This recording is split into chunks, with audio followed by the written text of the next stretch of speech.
Silahkan duduk Bapak Ibu yang terkasih, Shalom. Iya, kita bersyukur puji Tuhan ya, semakin hari kita boleh semakin rindu untuk mencari Tuhan. Dan hari ini saudara kita akan belajar sama-sama. Saya pengen kita semakin tahu tentang bagaimana kita ini harus hidup, karena saya percaya saudara ya bahwa bagi kita semua, menurut saudara hidup itu penting enggak? Penting kan hidup ini? Tapi di dalam pada kenyataannya banyak orang yang tidak sungguh-sungguh berespon menyatakan bahwa hidup ini penting saudara. Ya, saya melihat hari-hari ini orang-orang di sekeliling kita saudara, banyak orang yang Alkitab bilang umur kita sampai 70 tahun. Tapi kalau lebih dikasih bonus. Ya, 80 ada yang sampai 80. Tapi Alkitab berkata kalau sudah 80 ya kebanggaannya sakit, penyakit dan penderitaan. Orang itu kalau ketemu umur ya 15 tahun yang mereka bahas masih happy-happy, mulai 20 mulai bahas mau kuliah di mana, umur 30 mulai bahas mau cari kerja apa, umur 40 ketemu yang dibahas itu ya gimana kerjaan, mau beli rumah apa, mulai umur 50 ketemu yang dibahas ya anak-anak sudah remaja nanti jodohnya gimana, masuk 60 kalau ketemu mulai kesehatan ya, dulu kalau bawa minyak wanginya LV, sekarang bawanya minyak angin ya toh, itu sudah ketahuan umurnya begitu saudara. Nanti kalau sudah 60 lebih mau 70 kalau ketemu yang dibahas apa, lututku iki waduh nggak tahu cekot-cekot iki, yang apa dokternya si api nih ngendi yo, yang dibahas tuh dokter ya, oh nanti ada dokter di sana, ada yang ini yang bagus ya, itu umur saudara. Nah, bagaimana kita hidup dalam dunia ini jangan sampai gagal fokus, tapi kita boleh memaknai dan memberi arti hidup kita itu sesuai dengan firman Tuhan. Saya pengen hari ini kita belajar dari seorang tokoh di Alkitab yang dia tuh kaya raya, terkenal ya, orang yang kalau dibilang menikmati dunia itu paling menikmati, tidak ada seorang pun yang seperti tokoh ini yang menikmati segala-galanya. Kalau dibilang sukses, dia sangat sukses. Siapa dia? Salomo. Salomo itu memiliki kekayaan melebihi semua raja bahkan yang setelah dia. Alkitab berkata tidak ada satupun raja di Israel yang kekayaannya itu melebihi kekayaannya Salomo. Jadi jangan sombong dulu kalau kita kaya, karena Salomo itu paling kaya. Tapi dia bilang apa saudara? Buka bersama Pengkhotbah pasal yang kedua yuk. Salomo ini perenungannya Salomo, yang saya yakin juga Salomo aja merenung begini loh, apalagi kita ini ya. Yang ini Salomo yang uangnya mungkin ratusan triliun. Ini renungan hidupnya begini. Nah, kita nih yang saldonya masih pas-pasan ya, apalagi minta maaf terus, saldo kalau mau diambil maaf, saldo Anda tidak cukup. Ya, harusnya kita lebih merenung daripada Salomo nih ya. Yuk kita baca bersama yuk. Pengkhotbah pasal yang kedua, ayat yang pertama begini Salomo bilang. Aku berkata dalam hati ya. Ini renungannya Salomo loh. Ya, mari aku hendak menguji kegirangan. Nikmatilah kesenangan, tetapi lihat juga itu pun sia-sia. Di terjemahan yang lain Salomo berkata, aku mau menguji kebahagiaan. Bukankah setiap orang yang hidup mencari yang namanya kebahagiaan? Siapa pengen bahagia di sini? Semua ya. Saya juga pengen bahagia. Tapi apa yang Salomo bilang? Aku mencoba menguji kebahagiaan itu. Apa sih sebenarnya kebahagiaan hidup itu? Menurut saudara kebahagiaan itu apa saudara? Oh, waktu saya menikmati dan saya dapatkan semua yang saya mau, itu saya bahagia. Ya, oh waktu saya bisa punya rumah, saya bisa punya mobil, saya bisa punya itu saya bahagia. Menurut saudara bahagia itu apa saudara? Oh, waktu saya bisa nikah dengan orang yang memang benar tepat, itu bahagia. Tapi kita melihat arti kata bahagianya Salomo. Ayat 2 dia bilang begini saudara. Tentang tertawa, baca bersama. Tentang tertawa aku berkata itu bodoh. Ya. Dan mengenai kegirangan, apa gunanya? Aku menyelidiki diriku, ayat 3 dia bilang begini. Aku menyelidiki diriku dengan menyegarkan tubuhku dengan anggur. Ya. Sedang akal budiku memimpin dengan hikmat. Artinya Salomo minum anggur tapi tidak mabok. Ya, orang kaya begitu biasanya. Karena yang mabok itu biasanya stres. Ya, tapi kalau orang cuma dia bilang aku menyegarkan tubuhku dengan anggur, tapi akal budiku tetap dalam diriku, artinya masih sadar. Kan banyak kan orang minum itu nggak sadar, ya itu sudah melampaui. Dia bilang aku menyegarkan diriku dengan anggur, ya, tetapi Akal budiku tetap memimpin dengan hikmat dan dengan memperoleh kebebalan sampai aku mengetahui apa sih yang baik bagi anak-anak manusia untuk dilakukan di bawah langit selama apa dikatakan hidup mereka yang pendek, saudara. Hidup ini sebenarnya pendek, umur manusia itu pendek. Alkitab bilang 70 tahun. 70 tahun itu tidak lama, apalagi sekarang yang sudah mulai menginjak kepala 6. Ya, berapa banyak yang kepala 6 angkat tangan? Yang kepala 7 ada? Yang kepala 7? Puji Tuhan ya, tidak usah takut ya ibu-ibu ya. Kalau dengar khotbah ini tidak usah takut, nih Alkitab yang bilang. Ya, dikatakan di sana bahwa hidup kita ini pendek. Kalau kita mencapai 70, kan ada yang nggak mencapai. Kemarin saya lihat status seorang ibu angkat foto anaknya meninggal. Saya tanya, Bu, anaknya umur berapa? 21 tahun, Bu Devi. 21 tahun meninggal, saudara. Kenapa, Bu? Sakit apa? Aduh, sedih saya. Asam lambung, ya, naik sampai ke jantung dan meninggal. Sekarang banyak loh anak-anak muda itu asam lambung. Banyak loh, ya. Ingat loh, asam lambung itu penyakit stres. Jangan biarkan dirimu stres. Makanya hari ini saya ajak merenung, amin. Jangan banyak pikiran, renungkan hidupmu. Ya, dibilang hidup ini pendek, saudara. Kita nggak pernah tahu kita mau hidup sampai umur berapa. Bisa jadi yang sebelah kiri saudara minggu depan sudah tidak ada. Lihat sebelah kirimu. Ya, yang sebelah kanan bisa jadi besok. Jangan senang dulu. Loh iya, hidup ini nggak ada yang tahu tuh. Nggak ada yang tahu, saudara. Hidup ini misteri dan kita harus memberi arti yang benar-benar supaya jangan ya sampai kelewat. Lalu Salomo bilang begini, saudara. Lalu aku tuh berpikir apa yang baik bagi manusia selama mereka hidup di dalam umur mereka yang pendek di dunia ini. Yang baik itu apa? Dan biar ini menjadi perenungan kita sebelum Tuhan panggil kita, kita harus melakukan sesuatu yang baik. Karena nggak peduli berapa banyak hartamu, saudara mau miskin, mau kaya, mau pejabat, mau orang biasa, mau muda, mau tua, kita ini satu yang pasti dari kita semua ini yaitu kematian. Mau muda juga sedang berjalan pada kematian, yang tua juga berjalan pada kematian. Malah belum tentu yang tua duluan mati. Jadi tolong yang muda-muda sekarang kau jangan melirik sama yang 70 tahun, yang rambut putih terus kau dalam hatimu nih, dia duluan nih. Belum tentu loh, jangan sombong loh, belum tentu. Lalu Salomo bilang begini, dia mikir melakukan apa ya di bawah matahari yang pendek umurnya ini. Yo, ayat 4 dia bilang begini, lalu dia melakukan, aku melakukan apa? Pekerjaan-pekerjaan besar, mendirikan bagiku rumah-rumah, menanami bagiku kebun-kebun. Berarti rumahnya bukan satu, mendirikan rumahnya banyak, saudara. Dan menanami bagiku kebun-kebun, kebunnya juga nggak satu, kebunnya banyak. Ya, rumah banyak, kebun banyak. Saya tuh kalau dengar orang bilang, itu orang Bu sertifikatnya 1 karung. Sertifikat 1 karung, saudara. Pernah kejadian di Palu ketika gempa berapa tahun yang lalu, tsunami besar dan terjadi likuifasi. Ada satu, saudara, gedung itu gedung mewah, dan itu suami istri ini bekerja dari dulu, bekerja sampai mereka punya yaitu sertifikatnya 1 karung. Ketika gempa terjadi, mereka berdua lari keluar. Sudah sampai di luar, lupa karung sertifikatnya nggak dibawa. Balik lagi mereka berdua masuk untuk cari sertifikat. Begitu masuk, roboh gedungnya. Terkubur hidup-hidup dengan sertifikatnya. Bayangkan, saudara, selama hidup itu yang dicari, kerja terus banting tulang. Sampai dulu saya pernah kasih tahu satu ilustrasi kan. Ada suami istri. Mereka tiap hari bekerja terus. Kadang suaminya bilang gini, "Mah, kita ini kan sudah banyak duit, jalan-jalanlah ke luar negeri." Karena buat apa duit kita banyak? So istrinya bilang, "Jangan, tabung, belum banyak, kita kumpulin sebanyak mungkin." Tiap hari kerja sampai malam, satu saat istrinya lagi kerja mati kena serangan jantung. Karena kecapean, gak pernah tidur. Waktu istrinya mati, suaminya nikah sama pembantunya Inem. Begitu nikah sama pembantu, Inem bilang, "Pak, Koko, kita liburan yuk ke Bali." Terbanglah mereka liburan ke Bali. Sambil berjemur di pantai hotel, Inem bilang gini, dulu Inem pikir Inem bekerja buat nyonya. Ternyata, siapa yang bekerja buat siapa? Nyonya yang bekerja buat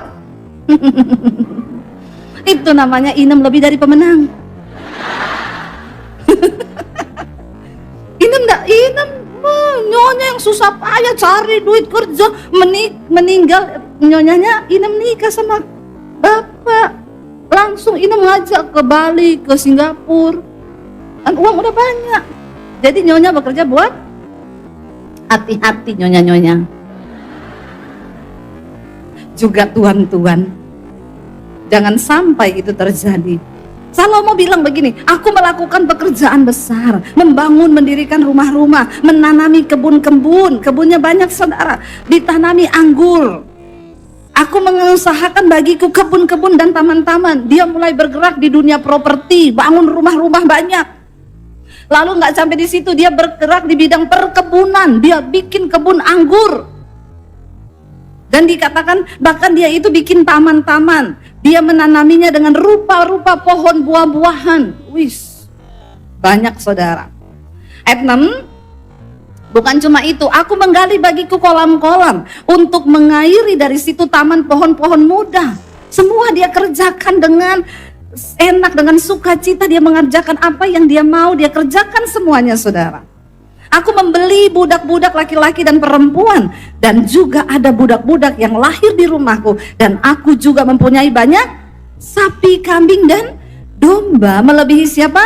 Melebihi siapapun yang pernah hidup di Yerusalem sebelum aku. Bahkan sesudah dia, tidak ada yang melebihi kekayaannya saudara. Dia mulai bergerak di bidang peternakan, perkebunan, perumahan. Semuanya dikerjakan sama Salomo. Ternaknya banyak, dia tercatat sebagai orang yang terkaya. Semua dia punya. Waktu dia hidup, dia mengerjakan dengan sekuat tenaga dan Tuhan bikin dia berhasil saudara. Ayat yang ke-8, dia berkata di sana apa? Aku mengumpulkan juga bagiku apa? Perak dan juga emas, harta benda raja-raja dan daerah-daerah. Aku mencari bagiku biduan-biduan dan biduanita-biduanita. Dan yang menyenangkan anak-anak manusia, yaitu banyak. Menyenangkan itu bapak-bapak. Ya, ini Salomo yang bilang. Bapak-bapak itu kalau dikasih izin istrinya nikah lagi, mau nikah lagi enggak? Karena ada istrimu di samping. Makanya kau bilang dah. Sudah diinjak kakinya itu. Ya. Salomo berkata, dia mengumpulkan perak dan emas. Saudara, sekarang emas lagi naik daun. Ya, emas ini gila-gilaan naiknya. Ya, dan semua orang berlomba-lomba uangnya buat beli emas. Ya. Ketika emas naik, kita diam-diam aja, karena diam adalah emas itu naik gila-gilaan, perak juga naik gila-gilaan. Kenapa saudara? Karena Alkitab berkata emas dan perak itu milik Tuhan. Emas itu nggak mungkin turun harganya, karena tidak bisa dibuat oleh tangan manusia. Itu diciptakan oleh Tuhan, dan makin lama memang makin habis. Tapi yang pengen makin banyak, makanya tidak akan pernah turun harga emas. Salomo bukan cuma emas biasa, dia mengumpulkan emas tua, bahkan harta benda raja-raja. Dari seluruh negeri dia beli harta benda raja-raja. Dia koleksi kumpulannya kerajaan-kerajaan. Apa yang kurang dia mau, semua dia bisa dapat. Makanya saya bilang, udah deh, udah nggak ada yang lebih kaya hari ini yang duduk di tempat ini orang kaya. Kekayaanmu tidak melebihi Salomo. Bahkan dia bilang begini, dia juga budak-budaknya makin bertambah banyak, ada yang lahir di rumahnya, dan dia bukan cuma itu, masih nggak enak nih hidup kok cuma gini-gini aja ya, semua sudah dikerjakan, semua berhasil. Dia panggil biduan-biduan, penyanyi-penyanyi saudara. Tiap malam diundang itu para penyanyi datang. Ya kalau zaman sekarang mungkin masih ada Salomo diundang, Justin Bieber diundang, ya Inul, goyang ngebor di istananya. Pokoknya untuk menghibur hatinya. Ya suruh nyanyi karena ya sudah semuanya dia dapat. Ya nyanyi di sini untuk menghibur hatinya. Dia ngapain aja bebas saudara. Namanya juga orang kaya. Semua dia punya, semua dia dapat. Lalu dia bilang, dan bahkan aku mencoba melakukan apa yang disenangi oleh anak-anak manusia, yaitu banyak gundik. Gundiknya banyak. Ya, kira-kira Salomo itu istri dan gundiknya kalau di plus 1000 loh. Ada di sini bapak-bapak yang bisa kawin 1.000? Kata bapaknya gini, 1 aja pusing saya Bu. Istri saya 1 aja nih ya. Tiap hari bukan tambah kecil tambah besar Bu. Ya, malah mengerikan. Ini 1.000 saudara. Ya, itu kalau dibagi setahun dia mungkin ya 6 bulan sekali baru ketemu 1. Apa yang dia mau dia turutin. Istrinya 1.000. Itu istri plus gundik loh. Kurang apa saudara? Dia lakukan semua apa yang disenangi. Tapi dia bilang begini saudara. Dengan demikian, ayat 9 dikatakan di sana apa? Dengan demikian aku menjadi besar daripada siapapun yang pernah hidup di Yerusalem sebelum aku, dan pada itu hikmatku tinggal tetap padaku. Ayat 10, aku tidak merintangi mataku dari apapun yang dikehendakinya, dan aku tidak menahan hatiku dari sukacita apapun, sebab hatiku bersukacita karena segala jerih payahku, itulah buah dari segala jerih payahku. Dia tidak menahan pandangan matanya. Apa yang dia pengen, dia turuti. Apa yang dia lihat, dia turuti. Padahal Alkitab berkata, mata adalah pelita tubuh. Jangan dituruti semua keinginan matamu. Karena yang ada dalam dunia ini, kata Yesus, cuma 3 hal. Keinginan mata, keinginan daging, dan kesombongan hidup. Tapi Salomo dia ikuti semua yang dia mau, dia turuti apa yang matanya lihat, dia tidak menolak apapun yang hatinya mau, dia ikuti saudara.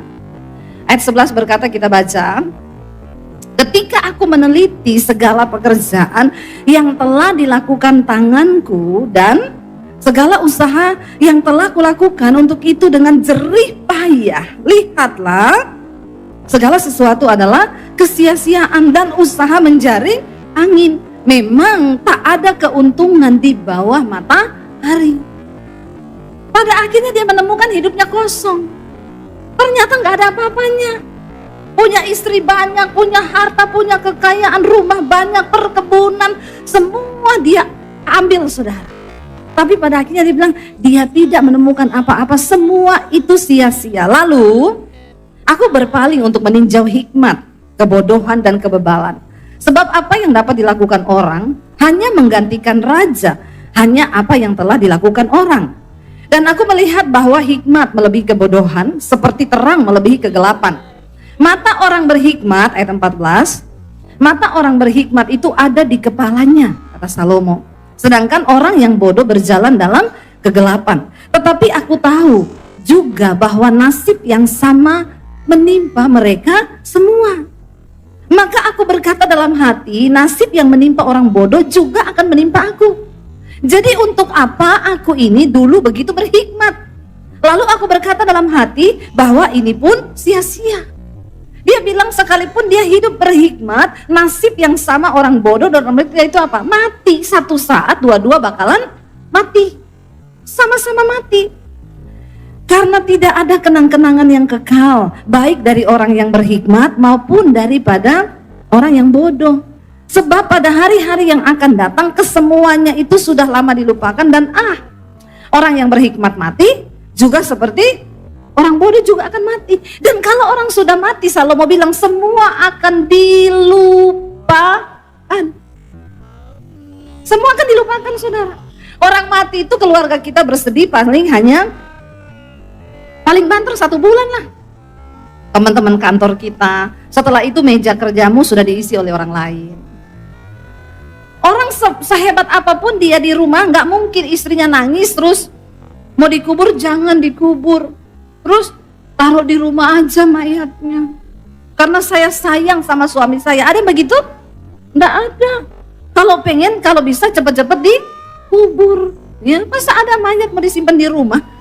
Makanya itu yang Salomo bilang, sehebat apapun saya, seberhikmat apapun aku, seberiman apapun aku, nasibnya sama-sama mati dan dilupakan. Makanya kita perlu temukan apa sih arti hidup biar gak sia-sia.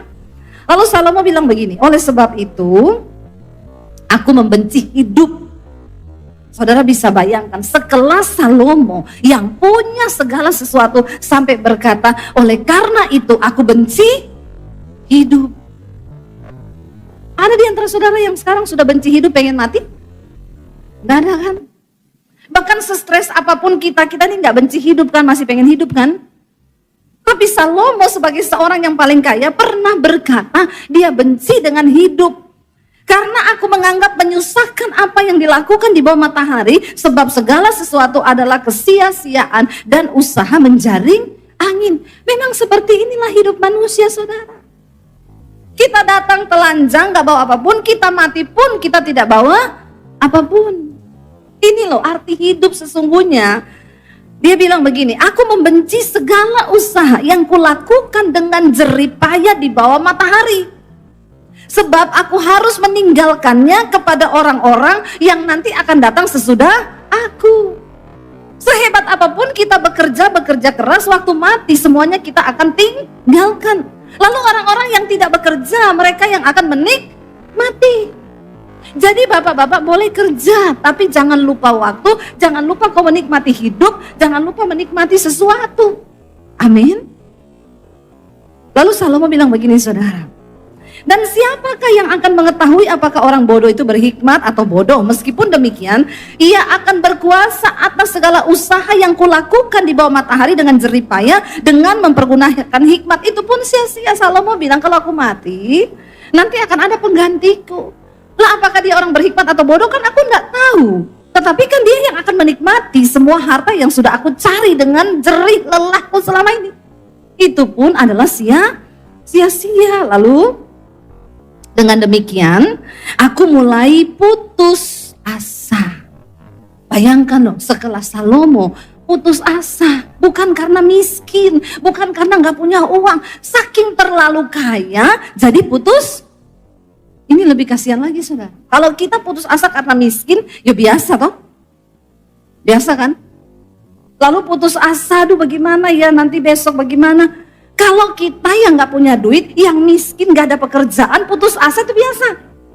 Tapi saya mau bilang sama saudara, yang nggak punya uang jangan putus asa dulu. Karena ternyata Salomo dalam segala kekayaannya pun pernah putus asa. Ya, ini lebih kasihan lagi. Semua dia punya, istri dan bundik 1000. Tetap dia mengalami kekosongan jiwa. Jadi saya mau bilang sama saudara, bahwa hidup itu bisa menjadi putus asa dan kekosongan jiwa bukan soal ada uang dan tidak ada duit. Dari sini kita mengerti ada sebuah kebutuhan dalam jiwa manusia yang bahkan gak bisa diisi oleh uang dan kekayaan. Amin, saudara. Bener loh. Saya kadang merenung dengan suami saya itu bilang begini, orang-orang itu kalau tanpa Tuhan gimana ya? Maksudnya ya kita ini saja sekarang, ya saya tidak merasa kaya, saudara. Tapi apapun yang saya mau sekarang saya bisa. Bukan mau sombong loh. Kan saya nggak pengen helikopter toh. Saya juga kan nggak mau beli mobil Ferrari toh. Ya tentu yang sesuai dengan kemampuan kita itu kaya loh, itu kaya. Jadi jangan bilang kaya itu, ya kaya itu waktu apapun yang kita mau sekarang kita bisa. Makanya Alkitab bilang jangan melampaui dari apa yang bisa kau patut pikirkan.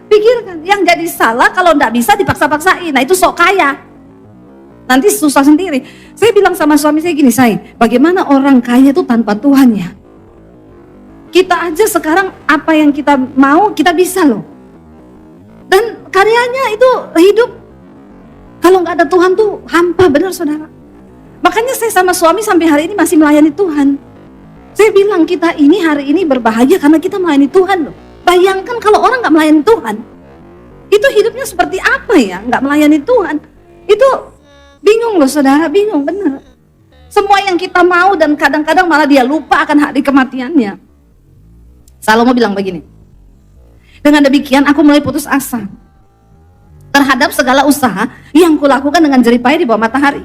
Sebab kalau ada orang berlelah-lelah dengan hikmat, pengetahuan, kecakapan, maka ia harus meninggalkan bahayanya itu kepada orang yang tidak berlelah-lelah untuk itu.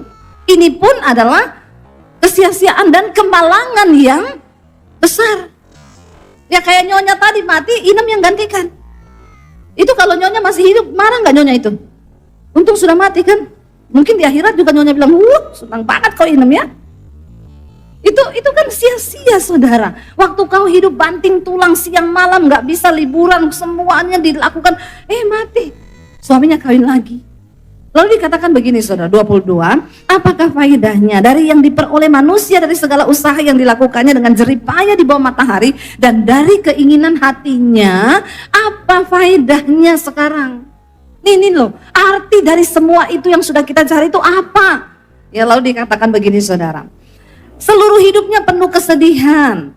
Apalagi begini, saudara kerja terus setiap hari kau penuh kesedihan hidupmu, hatimu penuh tekanan, dan pekerjaannya penuh kesusahan hati. Bahkan pada malam hari hatinya tidak tenteram, lalu tidak bisa tidur. Ini pun adalah, jangan ya dek ya. Jangan sampai kau kerja, dikatakan di sini kerja penuh kesedihan. Hidup ini terlalu singkat untuk kita sedih-sedih. Kalau engkau hatimu disakiti orang, cepat-cepat ambil keputusan, aku mau mengampuni karena hidup ini tidak lama. Jangan kau pakai untuk kepahitan sama orang, amin. Hidup ini singkat. Kalau ada yang lukai, jangan kau nikmati, itu hidup ini terlalu pendek untuk kita itu bersusah hati di dalam kesedihan, apalagi karena tekanan pekerjaan. Belajar untuk merelakan, belajar untuk melepas, belajar untuk tundukkan diri kita pada firman Tuhan, saudara. Jangan sampai kita ini sudah kerja, sedih, susah hati, pekerjaan dioyak-oyak, dikejar-kejar, malam tidak bisa tidur. Ini loh, Salomo bilang. Bahkan pada malam hari hatinya tidak tenteram. Orang kalau hatinya nggak tenteram bisa tidur nggak? Nggak bisa. Banyak orang nggak bisa tidur hari-hari ini, harus minum obat tidur. Ada di sini yang nggak bisa tidur kalau malam? Dan yang anehnya banyak-banyak kan itu orang kaya. Kalau orang miskin tidur-tidur aja dia. Ya, saudara tanya tuh tukang ojek malam pulang tidur karena capek. Capek fisik, capek otak. Kalau orang kaya nggak bisa tidur, karena yang capek cuma otaknya. Tapi fisiknya kagak. Makanya kalau ada orang konseling, Bu saya nggak bisa tidur. Oh Bapak kerjaannya apa? Saya ini pengusaha Bu. Nah, kalau gitu biar bisa tidur, nanti Bapak coba ngepel satu rumah dari atas sampai bawah Pak. Bapak pel semua itu, pasti Bapak tidur. Karena kamu yang capek cuma otakmu, tapi badanmu nggak capek. Nah, itu bahaya saudara. Lalu kita lihat di sini apa yang pengkhotbah bilang. Tidak ada yang lebih baik bagi manusia di dunia ini daripada apa? Makan dan minum dan bersenang-senang dalam jerih payahnya. Aku menyadari bahwa ini pun dari, maaf, kau punya uang.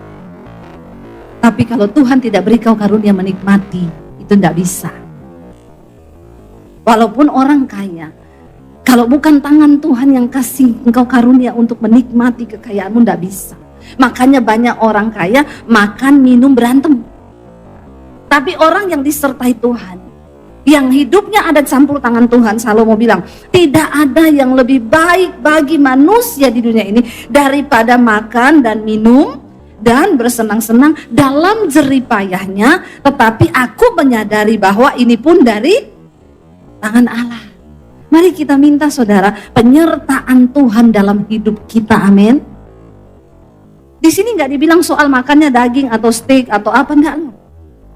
Makan, minum dan bersenang-senang. Walaupun miskin kita masih bisa makan, masih minum, masih bisa senang-senang. Kalau ada tangan Tuhan yang menyertai hidup kita saudara, amin. Jadi kita menemukan sekarang arti hidup bukanlah soal kekayaan, tapi dari tangan Tuhan yang menyertai, memberkati dan memberikan kita perkenanan Tuhan. Dikatakan di sini karena siapa dapat makan dan merasakan kenikmatan di luar Tuhan? Siapa yang bisa merasakan kenikmatan selain daripada orang-orang yang dekat dengan Tuhan? Cuma Tuhan yang bisa membuat kita merasa bersyukur dan ada kenikmatan di dalam kehidupan ini. Makanya dalam segala jerih payah usaha yang kau kerjakan, selalu engkau tetap tinggal di dalam Tuhan. Jangan lari dari Tuhan. Tidak ada kenikmatan lain di luar Tuhan. Bukan soal kau punya banyak. Saya sudah melihat banyak orang kaya saudara. Saya ketemu banyak orang kaya. Tapi yang berbahagia itu cuma mereka yang hidupnya dekat dengan Tuhan. Yang di luar Tuhan enggak. Rumah tangganya hancur, bercerai, anaknya narkoba. Banyak duit loh saudara. Tapi ternyata duit yang mereka dapat itu menghancurkan diri mereka sendiri. Karena mereka di luar Tuhan. Sebaliknya saya bisa banyak melihat orang yang sederhana hidupnya, tapi mereka berjalan bersama Tuhan. Lebih berbahagia daripada orang-orang kaya yang di luar Tuhan. Kita harus belajar di hidup ini, bahwa semua yang kita punya itu titipan Tuhan, amin. Supaya satu saat waktu kau ditipu, kau bisa merelakan. Saya waktu itu belum kaya banget, saudara, saya nggak punya uang puluhan M atau MM-an. Ditipu uang saya 300 juta dibawa lari. Saya belajar untuk berkata, Tuhan, ini adalah milikmu. Dalam nama Yesus, tolong jagai hatiku. Tiap kali setan ingetin orang itu kurang ajar ya, orang itu bawa lari uangmu. Dalam nama Yesus, dia lebih butuh Tuhan. Biarkan dia ambil, aku mau melepaskan pengampunan, aku melepaskan pengampunan. Harus begitu. Itu bedanya orang dalam Tuhan dan tidak. Kalau enggak mati juga saya. Tiap hari kepahitan, tiap hari ingat mukanya. Kan orang kepahitan tuh sama dengan orang jatuh cinta loh. Aku mau makan, ingat dia. Aku mau tidur, ingat dia. Iya kan? Mau apa aja ingat dia kan? Nah, kita harus belajar, saudara. Saya sudah melihat itu. Padahal kaya, nggak punya anak. Kalau mau dipikir juga, uang buat apa coba? Ya, toh dia mati juga nggak ada yang mau ditinggalin warisan. Tapi dia ingat, dalam waktu singkat kena cancer, mati, saudara. Uangnya nggak bisa membawa kebahagiaan. Makanya Salomo berkata begini, siapa yang dapat makan dan merasakan kenikmatan di luar Tuhan? Tidak ada. Mau sekaya apapun orang, nggak ada Tuhan, hidupnya hancur. Ya, makanya jangan suka iri kalau lihat orang kaya. Ya, banyak yang hidupnya itu berat sebenarnya, saudara. Syukuri apa yang kita punya hari ini. Asal ada Tuhan, itu cukup untuk kita bisa hidup berbahagia dalam hidup ini. Amin. Nikmati semua yang kita punya hari ini. Karena kepada orang yang dikenannya, ia mengaruniakan hikmat, pengetahuan, dan kesukaan. Tetapi orang berdosa ditugaskannya untuk menghimpun dan menimbun sesuatu yang kemudian harus diberikannya kepada orang yang dikenan oleh Allah. Ini pun sia-siaan dan usaha menjaring angin. Bahayanya kalau orang gak hidup takut akan Tuhan, tidak dalam perkenanan Tuhan. Alkitab berkata orang jahat itu cuma disuruh cari uang, kerja keras, nanti dikasih sama orang yang dikenan Tuhan. Sia-sia enggak? Sia-sia. Kerja keras iya, dapat duit banyak, tapi enggak dikasih karunia menikmati. Enggak pernah bersyukur. Enggak pernah bisa legowo. Waktu sesuatu hilang kita enggak pernah bisa bersyukur. Bahkan hampa, putus asa. Jadi hari ini, mari kita putuskan untuk berkata, Tuhan, bahwa kami hidup dalam perkenanan-Mu Tuhan. Supaya kami bisa menikmati apapun yang hari ini Tuhan beri, apapun yang hari ini Tuhan kasih, kami mau menikmati itu Tuhan. Kalau hari ini engkau lagi diproses, nikmati prosesmu bersama Tuhan. Karena orang yang berjalan bersama Tuhan bukan hanya bisa menikmati segala kenikmatan, dia juga bisa menikmati semua proses yang sedang Tuhan izinkan dia jalani. Amin, saudara. Bersama Tuhan, yang terpenting bukan ada uang atau tidak ada uang, ada masalah atau tidak ada masalah. Yang terpenting dengan siapa engkau berjalan hari ini.